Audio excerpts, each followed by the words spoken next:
Bonjour et bienvenue dans Sud Matin, seconde édition que nous démarrons par la situation à Louga. Malgré l'agnette catégorique du collectif Art Boulevard Abdou Diouf, le plus long de la commune de Louga, le conseil municipal a finalement adopté les deux projets du maire, à savoir la construction d'un parc d'attractions et des travaux d'embellissement sur ce tronçon. 36 conseillers ont voté pour, 4 contre. Lamine Gueye Saman. L'élément n'est pas encore disponible. Lamine Gueye Saman qui revient sur la rencontre des conseillers de la municipalité de Louga malgré l'agnette catégorique du collectif Art Boulevard Abdou Diouf. Protégé chez Boulevard Abdou Diouf, j'allais dire, le plus long de la commune de Louga, le conseil municipal a finalement adopté les deux projets du maire, à savoir la construction d'un parc d'attractions et des travaux d'embellissement. Lamine Gueye Saman. 36 voix pour, 4 contre. Les conseillers municipaux de la capitale du Ndiambour, dans leur écrasante majorité, ont dit oui aux deux projets du ministre-maire Moustapha Diop. Le parc d'attractions composé de plusieurs salles de sport et de loisirs, mais aussi l'aménagement, sinon l'embellissement du boulevard Abdou Diouf, 6000 m², le plus long de la ville, qui va de la gouvernance au rond-point de la gare routière dite de Dakar. Boulevard construit en 1982 pour accueillir la fête de l'indépendance nationale, des élus locaux, des membres de la société civile et des riverains réunis dans un collectif dit Art Boulevard Abdou Diouf avaient dit non à ces deux projets de l'édile de Louga. Ils avaient même promis de marcher. À l'arrivée, le dernier conseil municipal ouvert au grand public a adopté ces deux projets du maire suite à une présentation du promoteur. Morsil, deuxième adjoint au maire de Louga. L'occupation de l'espace public est du domaine du maire. Après délibération, je pense que le maire a la possibilité de faire un contrat à une personne pour occuper l'espace public qui est précaire et révocable. Et temporaire aussi. Nous nous réjouissons de cette journée. On a expliqué tous les conseils municipaux, mais également les relations qui sont présentes. Quel est le but de ces deux projets? Mettre en place une parc d'attraction qui compose une salle sport, également salle de musculation pour le grand public, mais également pour les femmes et les hommes. C'est ce que le maire a eu à partager avec ses conseils municipaux. Aujourd'hui, on a voté le projet d'aménagement. Après, on va autoriser le maire à chercher des partenaires. C'est tout le gars qui gagne. Selon lui, ces deux projets n'ont rien à voir avec celui de la bande verte offerte dans le passé par l'ancienne équipe municipale à un promoteur qui finalement a fait un détournement d'objectifs en morcelant toute la superficie en des parcelles à usage d'habitation. Lamine Gueye Saman, Louga, Sud FM. Face au coronavirus, le salut du Sénégal passera par les prières des religieux, telle est la conviction en tout cas du garde des Sceaux. Maître Malick Sall représentait le chef de l'État à la 39e édition de la Ziara de Wouro Alpha, une cérémonie qui a vu le Saint-Homme axer son homélie sur la correction du port vestimentaire Abdourahmane Diène.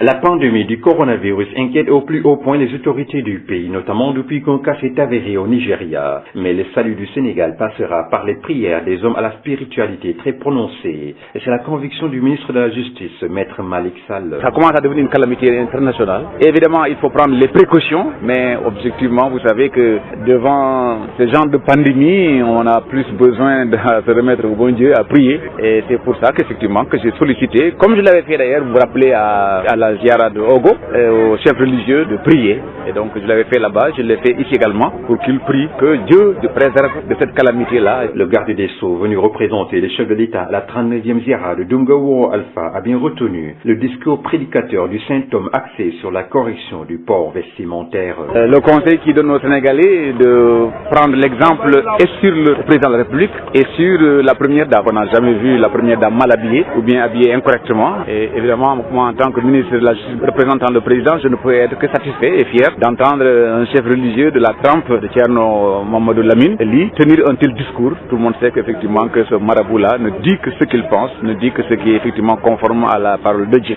Par ailleurs, au sujet de la sortie du ministre d'État sur le 3e mandat, le garde des Sceaux préfère se démarquer totalement. C'est un non-débat et moi je ne vais pas rentrer dans des non-débats. Matam, Abdourahmane Diène pour Sud FM. Abdourahmane Diène, le chef de l'État, préside ce matin une réunion sur le coronavirus. La rencontre est prévue au Palais de la République. Parlons du terrorisme grandissant en Afrique et la prochaine l'exploitation du gaz et du pétrole qui préoccupe les parlementaires sénégalais. Un conclave à Saly ce week-end, ils se sont penchés sur la question. Abdoulaye Makhtar Diop, vice-président à l'Assemblée nationale avec Babacar Sow.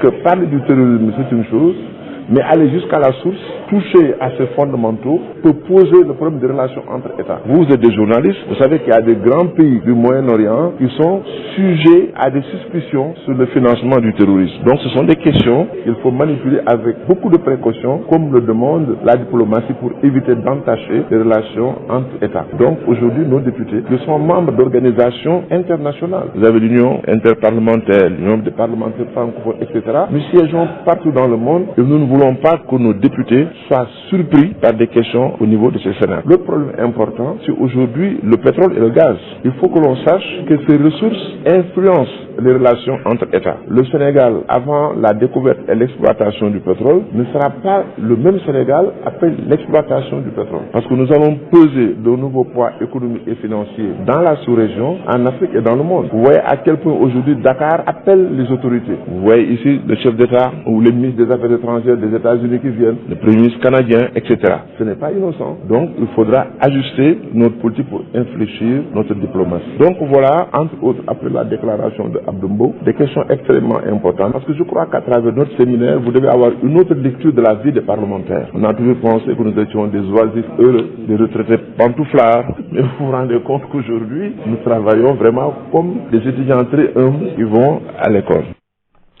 Parlons politique avec la supposée expulsion du ministre Amadou Ba de l'Alliance pour la République. La coordination de l'APR des Parcelles Assainies a appris avec surprise et consternation la diffusion d'un communiqué appelant à l'issue de son assemblée générale de ce dimanche l'exclusion de Amadou Ba de ces instances. La coordination s'inscrit totalement en faux contre cette initiative et informe que jamais, pas une seule fois, une perspective n'a été abordée au cours de ces débats. Je cite, s'il est constant que les intervenants lors de cette assemblée générale, dans leur grande majorité, ont appelé Amadou Ba à mieux s'impliquer à la base et être davantage attentif aux doléances des militants et responsables de base pour redynamiser la paire dans les Parcelles Assainies. Pas une seule fois nous avons pensé demander à la direction de notre parti de l'exclure pour activité fonctionniste dont nous ignorons tout. Nous sommes totalement étrangers à ce communiqué au dessein inavouable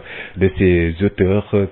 Que ceux qui veulent solder des comptes avec Amadou Ba le fassent sans nous. Notre combat, c'est de faire bouger les choses aux Parcelles Assainies parce que nous le disons sans embâche.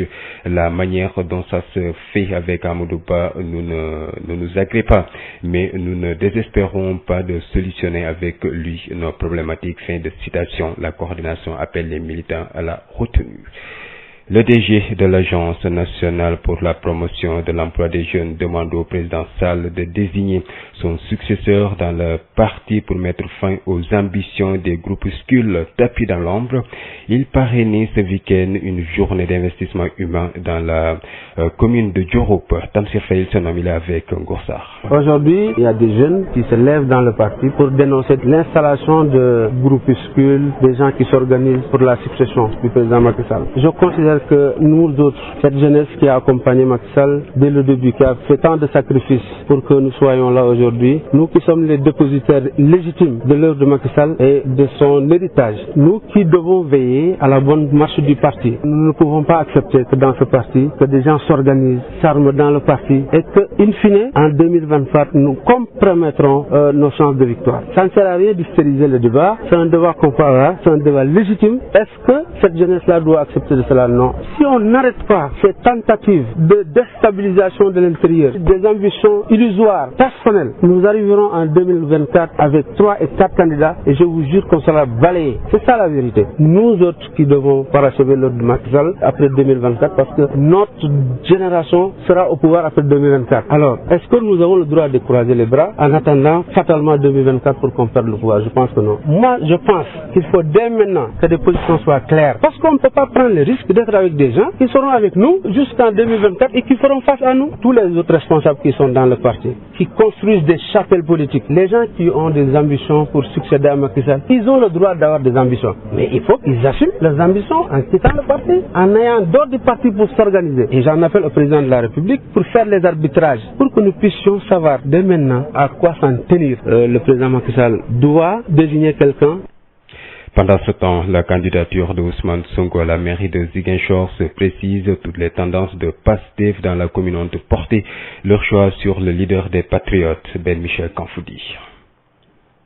Le leader du PASTEF sera le candidat de la coalition Jotna à la mairie de Ziguinchor. C'est une affirmation d'un haut responsable communal des Patriotes.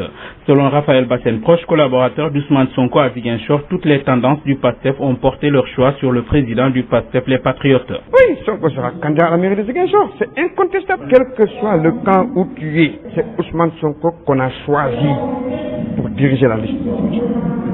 Ça c'est clair. Ça c'est pas Ousmane Sonko qui va décider. Parce que la candidature, ce n'est pas ta volonté, c'est une investiture du peuple. Et tout le peuple ziguinchorois qui a permis sa victoire lors des présidentielles, aujourd'hui, faites un sondage.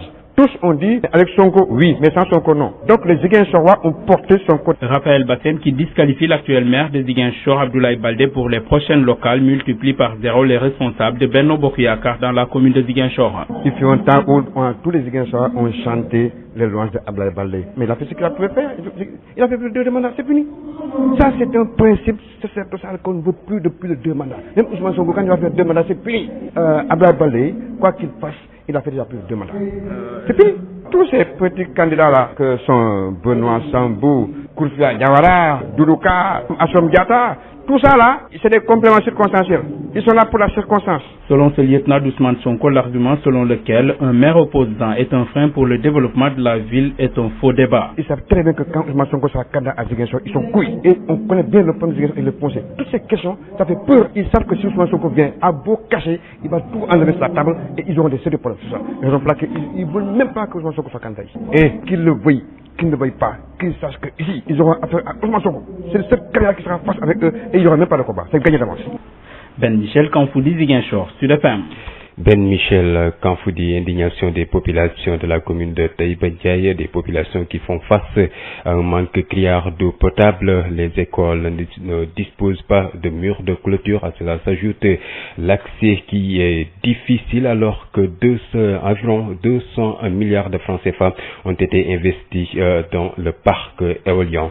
L'inauguration a été faite par le chef de l'État récemment. Les populations s'indignent et pointent du doigt les autorités. Babacar Sow. Après l'inauguration du parc éolien de Taïba Ndiaye par le chef de l'État Macky Sall la semaine dernière, les populations des villages environnants du parc éolien Baïti Gueye, Baïti Ndiaye, Kër Madiagne, Kër Assane Ndiaye et Sam ne décolèrent toujours pas. Dans ces villages, les écoles ne disposent pas de murs de clôture. La difficulté d'accès à ces localités pose également problème, en cause l'inexistence des voies adéquates. Mais l'inquiétude qui pose le plus problème demeure le manque criant d'eau malgré l'investissement de plusieurs milliards dans ce parc éolien, selon Moussa Ndiaye, le président de l'association Servir Sa Gox.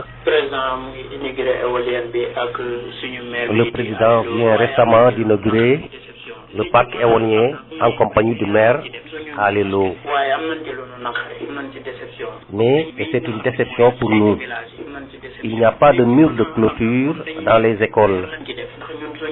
C'est des milliards qu'on a investis. Les routes sont défectueuses et nous n'avons pas de voie d'accès. Mais le plus grand problème demeure le manque criant d'eau. Nous n'avons pas de forage pour alimenter les populations.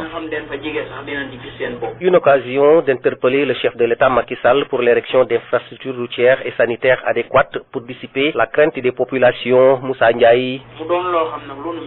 Une situation qui n'est pas pour nous plaire parce que l'État a investi des milliards ici. Nous demandons au maire de s'occuper de nous. Nous interpellons également le président de la République pour l'érection d'infrastructures. Ici, les populations sont dans l'inquiétude à cause des conditions sanitaires. À cause des conditions sanitaires. Tivaouane, Babacar Sow pour Sud FM. Parlons éducation. Les organisations syndicales au Sénégal gagneraient beaucoup à fédérer leurs forces quel que soit le cadre autour d'une unité d'action pour amener le gouvernement à appliquer les accords signés avec les enseignants. C'est du moins la conviction du secrétaire général du syndicat national de l'enseignement supérieur élémentaire, SNEL, en tournée à Saint-Louis. Cheikh Alassane Sène dit regretter la division qui existe au sein des organisations syndicales. Il réagit ici au micro de Yves Tendeng. On vient de boucler notre tournée dans le département de Podor, avec l'élection de notre camarade Awa Diakhaté à la tête de la section. Aujourd'hui, nous sommes là à Saint-Louis pour pouvoir véritablement faire une évaluation des accords signés entre le gouvernement et les syndicats d'enseignants. On a pu constater que véritablement les lourdeurs et les lenteurs administratives persistent. Les crédits DMC depuis 2010 à nos jours, ça n'a pas évolué. Donc depuis mars aussi 2019 jusqu'à nos jours, aucun acte en tout cas n'a pas été pris en compte au niveau du ministère de l'économie et des finances. Donc on peut dire que d'une manière générale, véritablement il reste beaucoup de choses à faire. Parce qu'on ne peut pas rester pendant 3 ans véritablement à lutter pour l'application des accords au moment où les questions nouvelles nous attendent. Cela se comprend parce qu'aujourd'hui, véritablement, ce qu'il faut regretter, nous, en tant qu'organisation, et la division qui existe véritablement au sein des organisations syndicales, parce qu'aujourd'hui on doit fédérer nos forces, quel que soit le cadre, autour d'une unité d'action et de pensée, afin de pouvoir amener le gouvernement à pouvoir appliquer correctement les accords signés entre le gouvernement et les syndicats d'enseignants. Nous regrettons aussi par la même occasion que depuis 2017, que des élections de représentativité ont été organisées ici au Sénégal. Il y avait en son temps un recours en annulation et que jusqu'à présent ce recours n'a pas été vidé. Donc aujourd'hui, il n'y a aucun arrêté proclamant officiellement les résultats issus de ces élections. Donc c'est la raison pour laquelle, à ma qualité de secrétaire général du SNEL et vice-président au niveau de la Fédération internationale des syndicats de l'enseignement, je lance un appel à l'ensemble des cadres, que ce soit le G7, que ce soit le G20 où nous sommes membres, que ce soit la FEDER, qu'on puisse se réunir autour d'une unité d'action et de pensée afin de pouvoir amener le gouvernement à pouvoir appliquer correctement les accords.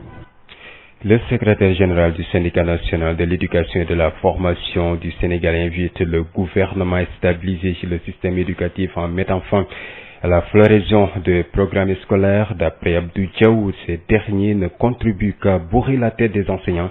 Il était avec sa délégation à Saint-Louis pour rencontrer et échanger avec leurs militants sur la situation de l'école qui souffrirait de plusieurs maux. Ces propos sont recueillis par Yves Tendeng. L'école est en train de traverser une crise durable sans solution. Et au niveau de notre structure syndicale, nous avons pensé que nous, enseignants de la base, clé en main, nous sommes victimes d'un grand complot de la part des syndicats et du gouvernement. Parce que je ne peux pas admettre ici au Sénégal que le gouvernement signe des accords pendant des années et avait dit réalistes et réalisables sans pouvoir les appliquer. Donc ça, nous avons dit que c'est du sabotage et un grand complot dont victimes les enseignants. Quelles sont les spécificités des revendications de votre syndicat? Vous savez, nous, on a les décisionnaires qui sont intégrés au niveau de la fonction publique à l'âge dépassant 35 ans. Et lorsqu'on les reclasse dans le corps des instituteurs décisionnaires, on les fait perdre tous leurs avancements. On dirait que c'est aujourd'hui qu'ils ont commencé à enseigner, alors qu'ils ont fait plus de 25 ans dans le métier. Un blocage qui ne dit pas son nom. Ça fait partie de nos points de revendication. Mais aussi les terrains là dont parlent les grands syndicats, qu'on cesse immédiatement la distribution. Les enseignants ne veulent pas de ces terrains. Nous, tout ce que nous voulons, c'est le respect de notre carrière, nos avancements, nos arrêtés, nos actes.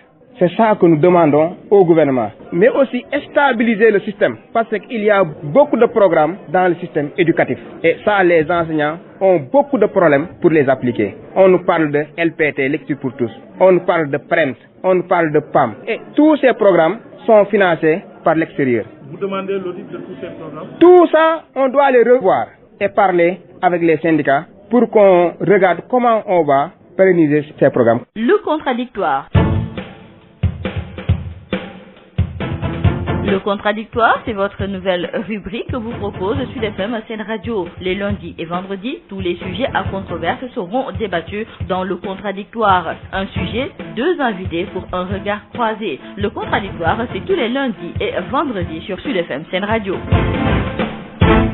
Le sujet du jour, la lutte contre le péril plastique. La nouvelle loi entre en vigueur le 20 avril et suscite l'inquiétude des travailleurs dans le secteur.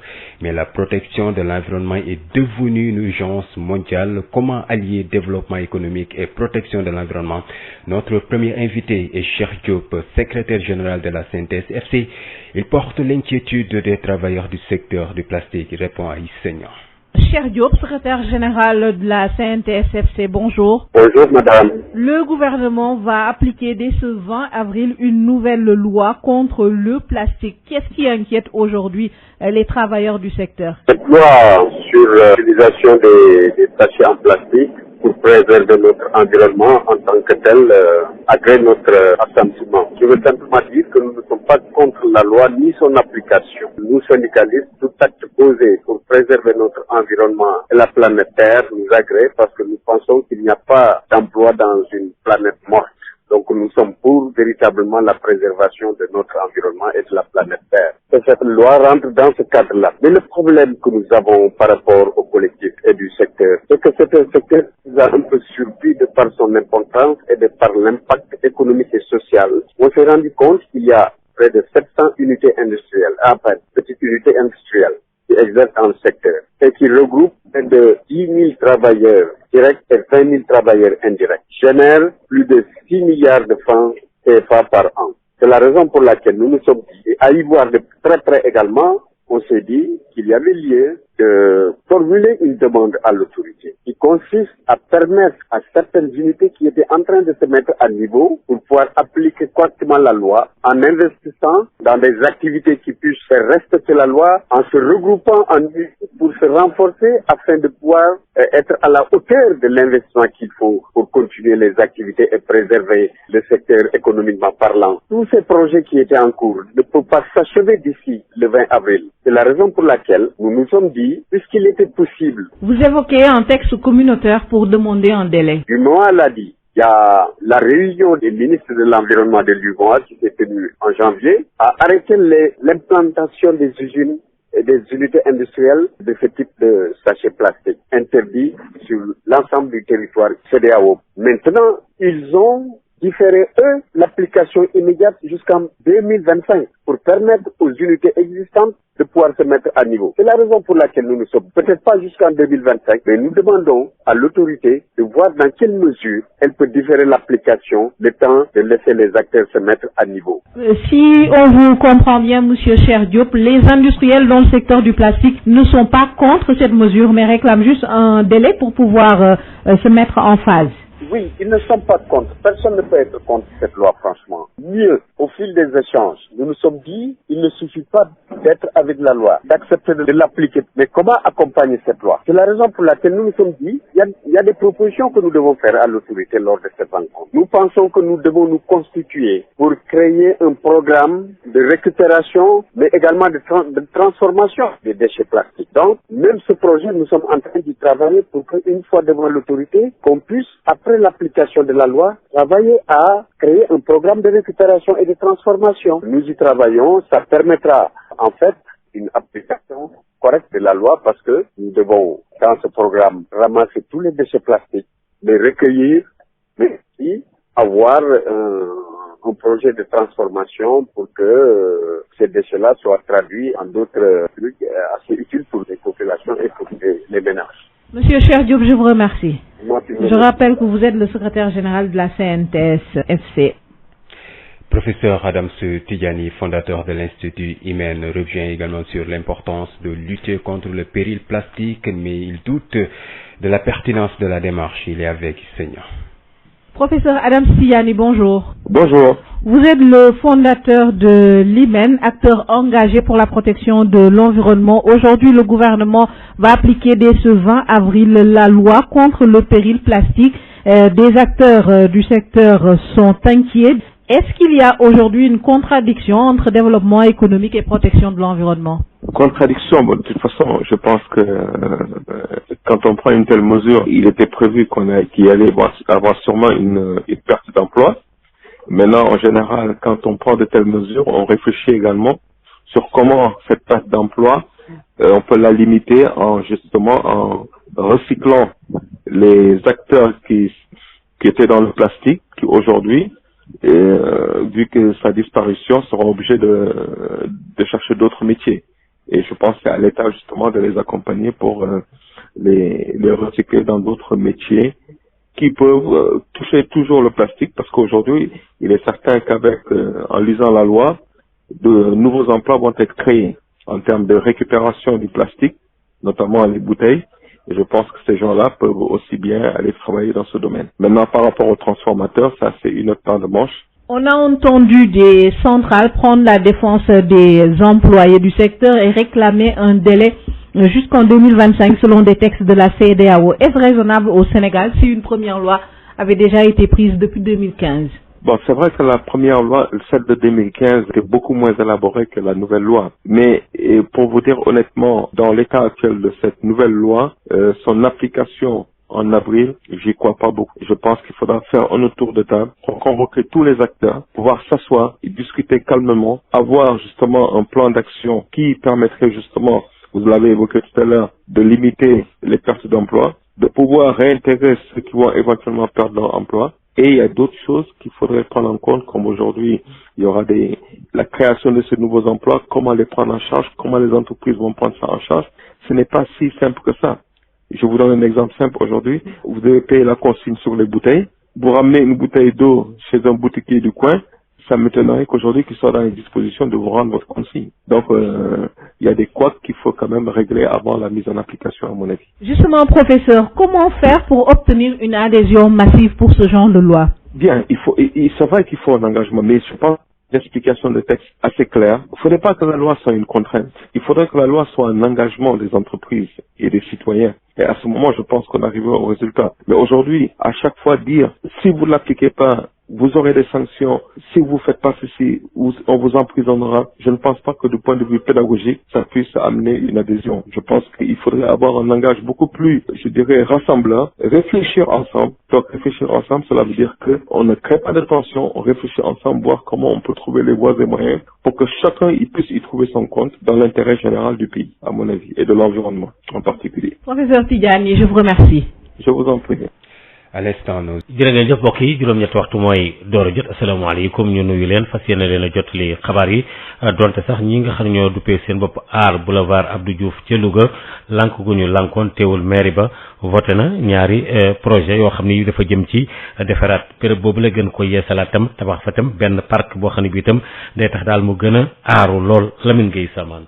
fanweeri nit ak juróom benn yu ni waaw ñeent dong yu ni déet ñi xam ñoo bokk ci conseil municipal bu commune bu Louga ñi ëpp ci ñoom duñu wax ni ànd nañu ak ministre maire Moustapha Diop ci ñaari projet yi nga xam ne bëgg na ko taxawal ci boulevard Abdou Diouf muy béréb bu bakkane dina am fu ñuy tàggatee yaram waaye fu ñuy amee également mbégte bokk na ci itam taaral ba baax li nga xam mooy boulevard bi nga xam ni moo gën a gudd ci Louga toll ci juróom benn junni mètre carré jóge ci gouvernance bi ba ci rond-point gare routière bu Dakar ñu tabaxoon ko ci atum 1982 ngir mu dalal yëngu-yëngu ci feetu sunu indépendance amoon nag ñi nga xam ni duñu takka ndombo tànk ci biir mairie bi waaye itam ci biir société civile bi ak i sax ñi nga xam ni ñoom ñoo dëkkee béréb yooyu ni woon ànduñu tey ànduñu ëllëg ci projet bi nga xam ni maire bi bëgg na ko amal bañuñu ci woon sax ba doxub ñaxtu ci biir dëkk bi sa cëppaandaw la nag conseil municipal bu mujj bi nga xam ni am na sax ñi nga xam ni bokkuñu ci mairie bi fekkee ko ñoom ànd nañu ci ñaari projet yooyu gannaaw bi nga xamee ne promoteur bi ñu ko jox moom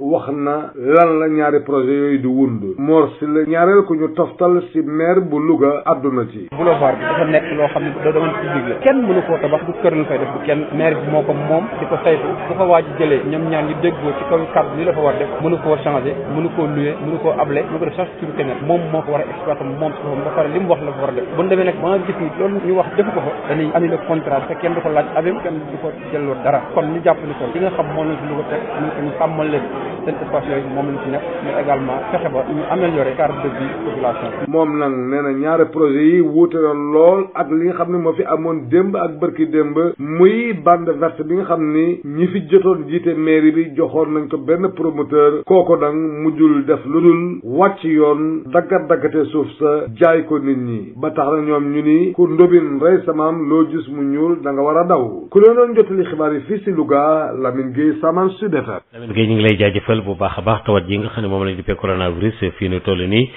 fële ca Fuuta gannaaw ba nga xamee ne ñu ngi fa doon def ab ziara bu am solo fanweereelu yoon bi ak juróom-ñeent ci édition boobu la ci Oura Alpha foofee ministre bi ñu dénk wàllu yoon di maître Malick Sall nee na ñaan daal bokk na ci ngànnaay yi nga xam ne itam Sénégalais yi njot nañ la nañ koy def bu baax a baax ndax bokk na ci li nu mën a aar ci wopp joojule Abdourahmane Diène. feebar bii di coronavirus indil na njàkkare askan wi yeewu ci Sénégal rawatina bu ñu déggee ne yegsi na ci réewum Nigéria waaye bu ñu sukkandikoo ci jëwriñ bi ñu dénk mbirum yoon di maître Malick Sall li mën a musal Sénégal du lenn dul ñaan nitu yàlla yi leen. lu ma ko ñaan mooy lu ma ñaanoon ci Ogo c'est-à-dire que ñëpp gis nañu que effectivement dañu am benn maladie bu xaw a doy waar boo xam ne Chine la commencé woon mais léegi mu ngi fu nekk lu mel noonu nag boo amee chance toog en face de sëriñ bu mel ni da ngay wax mu ñaan yàlla ñoom moom ak ñeneen sëriñ ñu fi nekkoon da ngay war a profiter laaj leen ñu ñaan yàlla ñoom tam pour yàlla musal ñu ci maladie bu bon boobu. yile kaddu kii di ministre de la justice mu ngi ko yëkkatoo gannaaw bi mu ñëwee teewal ak njiitu réew mi ci ziyaara bi ñu doon amale ca Dunga Wuro Alpha ci noonu daal nañ déglu bu baax a baax kaddu yi nga xam ne moom la sëriñ bi yëkkati mu jëmale ko ci colin bi nga xam ne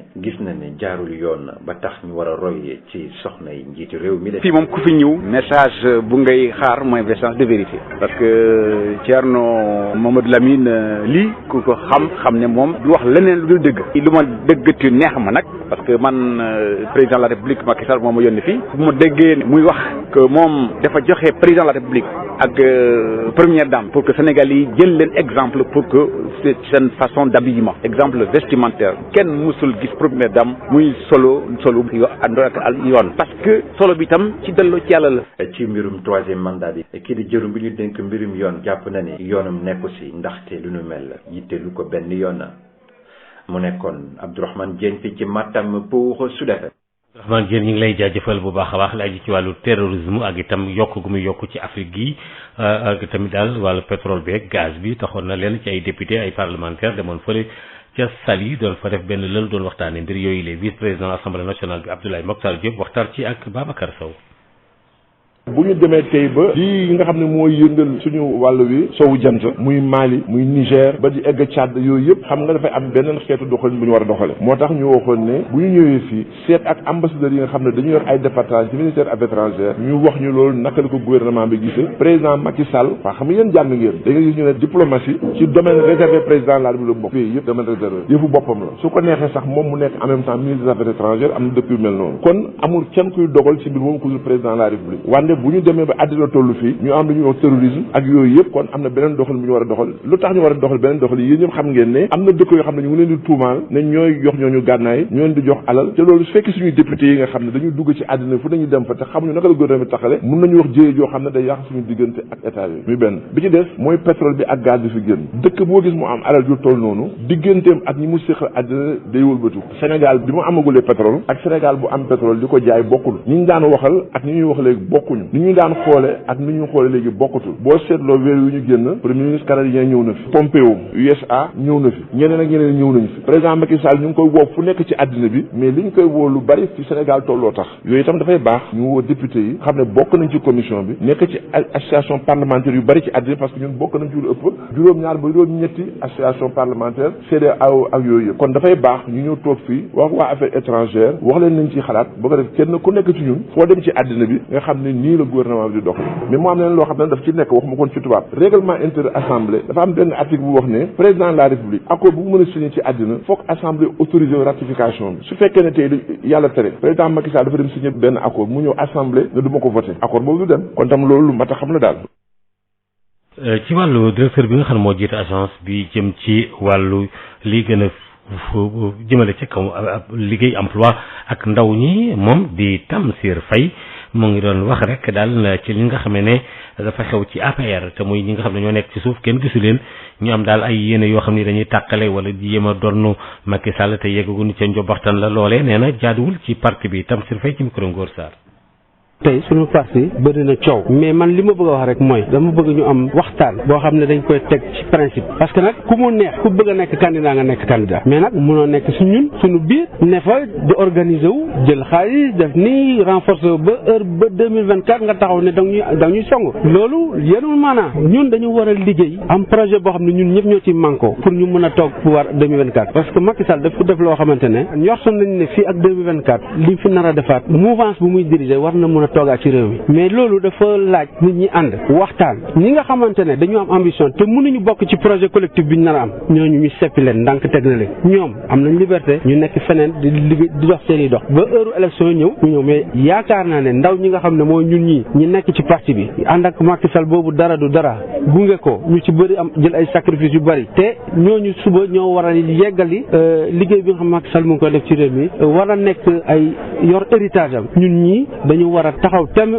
bañ yooyu démarche fexe ba ñooñu dellu ginnaaw nekk ci ginnaaw Macky Sall pour que 2024 ñu mën am ay chance toogaat ci pouvoir bi pour jeexal li nga xam ne moom mooy def ci réew mi Macky Sall moo mën a wax ne lii mooy nekk ñun ñëpp ñu topp ci ginnaaw mais su nekkee ne dañu nekk fii mu am ay ndawu diw ñu fragmenté parti bi fragiliser ko 2024 jarul ñuy dem élection parce que dañuy balayer koo xamal ne da nga nekk suñu biir mu leer la ne ñun suñuy def suñu projet collectif pour des pouvoir 2024 doo ci bokk da ngay war a génn dem sa yoon. yooyu ci wàllu candidature Ousmane Sonko ca maire ba nekk fële ca diwaanu Ziguinchor waa Pastef gi yëpp daal nee ñu mooy ki nga xam ne moo mën a defar béréb boobule benn Michel Kanfoudi. njiitu Pastef les patriotes dina laaj baatu askanu Ziguinchor ngir jiite maire bi li ni mel ki nga xam ne di benn responsable bu mag bu Pastef les patriotes buñ sukkandikoo ci kaddu Raphaël Bassène mi nga xam ni jege na loolu Ousmane Sonko tendance su Pastef yi yëpp yi nekk fii ci bët saalum réew mi seen choix ci Ousmane Sonko lañ ko teg. Ousmane Sonko mooy nekk candidat Pastef Ziguinchor te moom mooy toog ci maire bi. dama confirmer ma justifier ma ajouter xam lan la ci des encore lépp di nga mën a yokk ci soos ndax mu gën a sax mu ngi ci biir Ousmane Sonko mooy Ousmane Sonko fii lay voté yaakaar nga ne que Ousmane Sonko danañoo voté keneen fii moom bu ñëw nga voté keneen ñun dañ ko nag Sénégalais ñoo ko ya ngay taxaw dàqee présidentielle de la République mu taxaw ñun ñoo taxaw ne ko da ngay taxaw pour maire Ziguinchor te dafa taxaw. responsable Pastef boobu la nag di disqualifier maire bu Ziguinchor Abdoulaye Baldé ba pare yokk ci di ñàkk fullal responsable yu benn bokk yaakaar yi nekk fii ci commune bu Ziguinchor. Abdoulaye Baldé la maire mu ngi wàcc escalier yi fu mu nekkoon nekkatu fa de mu ngi cëppi di wàcc bu mu xasee ànd ak Macky rek la ko commencé wàcc ñëpp ko weddi. ñoom Doudou Ka ñoom Angélique ñoom Benoît Sambou yeeg ak Assom xawma Diatta ñooñu ñëpp c'est des compléments circonstanciels. bu sukkandikoo ci lieutenant Ousmane Sonko boobu nekk fii ci Ziguinchor argument bi nga xam ni moom la ñenn ñi di yëkkati di wax ni maire opposant day nekk frein ngir développement wu ville bi nag li ni mel dafa nekk débat bu taxawul la. ñoom fu mu nekk nii dañoo bëgg a fexe bañ Ousmane Sonko taxaw ndax ñu féex mais devant Ousmane Sonko amul mbër. ki doon jokkoo ak yéen fii ci diwaanu Ziguinchor benn Michel Kanfoudi pour Sud FM. benn Michel ñu ngi lay jaajëfal bu baax a baax li aju ci wàllu inauguré bi ñu doon amal parc éolien ba nekk fële ca Taïba Ndiaye donte loolu am nañu def ci ay milliards yu bare bari askan wa nag ñoom nee ñu gisuñu ci seen bopp benn yoon loolu mu nekk nag mbir moo xam ne bi daal dafa leen a sax faf jaaxal Babacar Sow.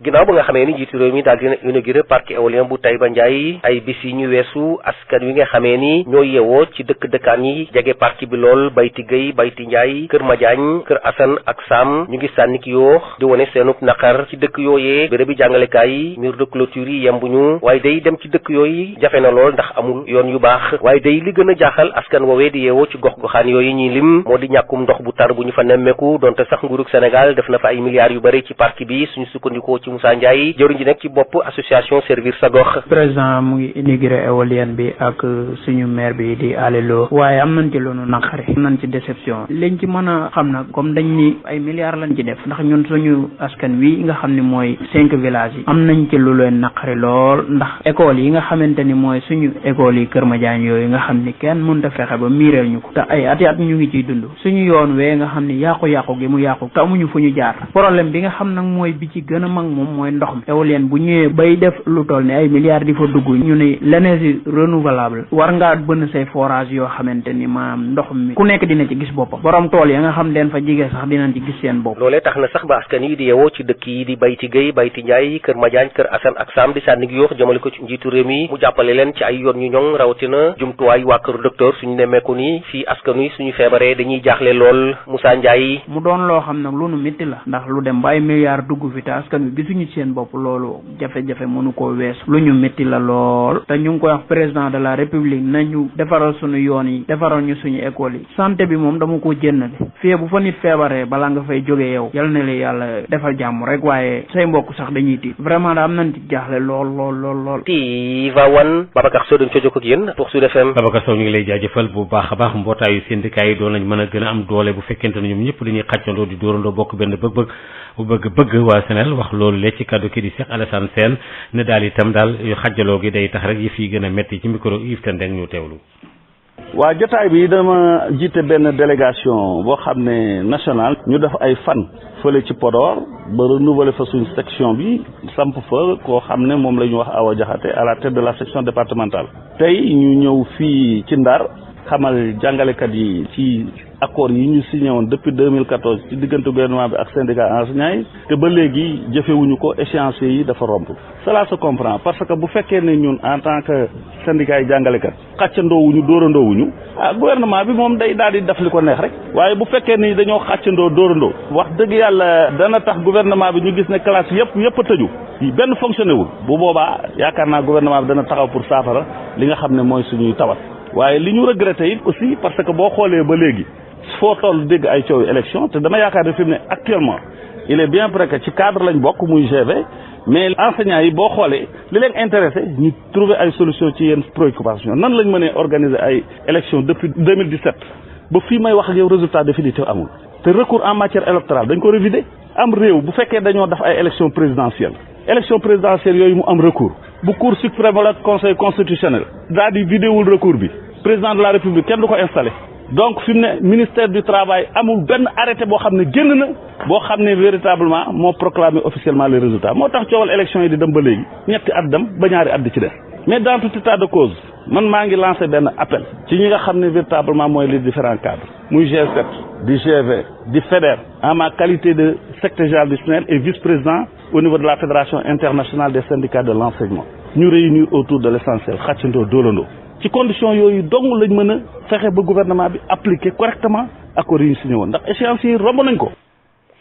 ci loolu sax secrétaire général benn bu syndicat national bi jëm ci wàllu njàng mi ak wàllu formation fii ci biir Sénégal itam moom daal gisit ne daal programme bi nga xam ne dafa jëm ci wàllu njàng mi war nañ koo gën a mën a dëgëral itam fexe def daal ba pàcc itam nu wàññi ko Abdou Diaw waxtaan ci Yves Tendeng. ñu ñëwoon Saint-Louis fii tey pour dajoog suñuy naataangooy jàngalekat. ñu doon ñëw pour waxtaan ak ñoom ci situation école bii nga xam ne fi ne dafa doy waar ndax bët bu set nga dégg ñuy wax grève lutter alors que fu muy jeexalee mooy nañ aar at mi ren bañ ne nañ aar benn période boo xam ne dina yàgg lool te yëngu-yëngu du am loolu lépp nag ñun ñu ne syndicat yi nga xam ne ñooy tuddee seen bopp syndicat yu mag yi ak état bi ñoom ñoo def complot boobu sur le dos des enseignants parce que bu complot boobu amutoon konoon tey doo fi gis ñaari xaajaloo GV ak G7 loolu lépp complot la ñu ne jàngalekat nag nañ am seen fulaak seen fayda toog xoolaat le mouvement syndical parce que jot na ñu révolutionné ko ba nga xam ni syndicat dina jaaraat yoon grand yi yàq nañu syndicalisme ñoom def nañ lu ñu mënoon mais nag dafa jot nag léegi xale yi porté combat bi pour jëmale mbir mi ci kanam. voilà dafa am suñuy mbokk jàngalekat yoo xam ne bu ñuy leen di dugal fonction publique amoon nañ lu ëpp fanweeri at ak juróom bu ñu amee seen CEAP lu yàgg am seen CAP lu yàgg bu ñu leen di defar reclassement lu ñuy wax reclassement dans le corps des instituteurs day mel ni tey lañ doog a commencé jàngale.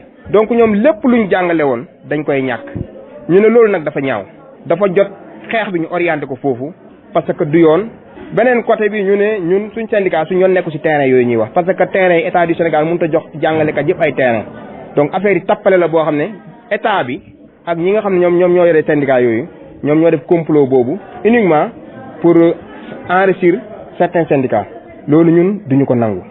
ñu ne waat système bi aussi programme yi dafa bëri trop dañoo dem ba jàngalekat yi dañoo réer léegi ndax bët bu set programme bu bees juróom-ñett waxtu mbokk yi moo dem ba feggoog luy tolloog ñaar fukki minutes ñu dem ci li nga xam ne moo di ñaari gan yu ni dalal kenn ku nekk ak gis-gisam bu njëkk bi kii di Cheikh Diop mi nga xam ne moo di secrétaire général bu CNTS FC ak itam xeex bi ñuy xeex lépp loo xam ne aju na ci wàllu mbuusu plastique yi te charte bi koy aaye ci biir Sénégal gi yëpp wërngal kàpp du war a tabbi ñaar fukki fan ci weeru avril loolu nag day jaaxal loolu liggéeykat yi nga xam ne ñoo nekk ci wàllu perméable yeeg plastique beeg bu demee noonu la donte sax am koom war nañ ko mën a soqali ak itam xool li ñu wër ndomba itam ñu déglu ko ci téléphone Issa Niang.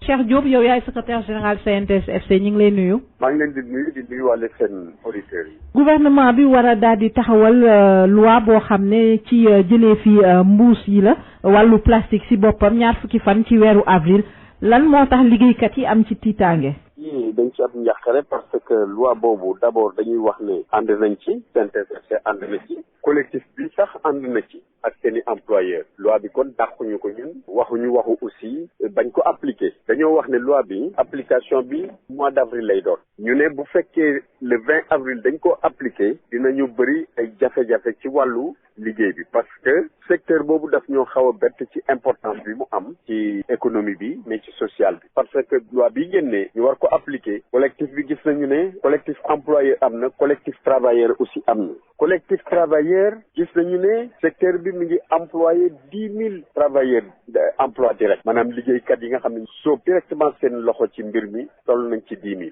ñi nga xam ne ndox mi nekk ci plastique dañ ciy liggéey di ci tëdd war nañ toll ci 20 000 donc 30 000 emplois direct et indirect moom le secteur bi am unité yi ñi koy liggéey ñiy liggéey employeurs yi gis nañu ne 700 petites unités de fabrication ñoo ci nekk ba pare at mu jot secteur bi dina jur lu toll ci lu ëpp 6 milliards ñu ne kon loolu wax dëgg yàlla am na solo bien que loi bee ko ëpp solo parce que bi aussi wax dëgg yàlla kenn bañu ko kon ñu ne dañoo bëgg a gisee ak kilifa yi ñaan leen ñu may ñu unité yooyu doon defar mbir yi loi bi li mu wax ne noonu la war a demee ñoom ñu mën a def investissement yu leen tax ñu mën a appliquer loi bi am na ñoom it ci 700 unités yooyu ñuy waxtaan pour dajaloo boole seen doole pour mën a créer benn PME sax loolu yëpp ay am na ñu investir commencé liggéey mais duñu yeggale fii ak avril ñu ne kon loolu yëpp buñ ko seetee nañu waxtaan ak autorité bi mu jàppale ñu pour ñu xool ni ñuy pousser loi bi. yow mu mel ni am nga ci loi booy sukkandiku ngir laaj ñu may leen àpp.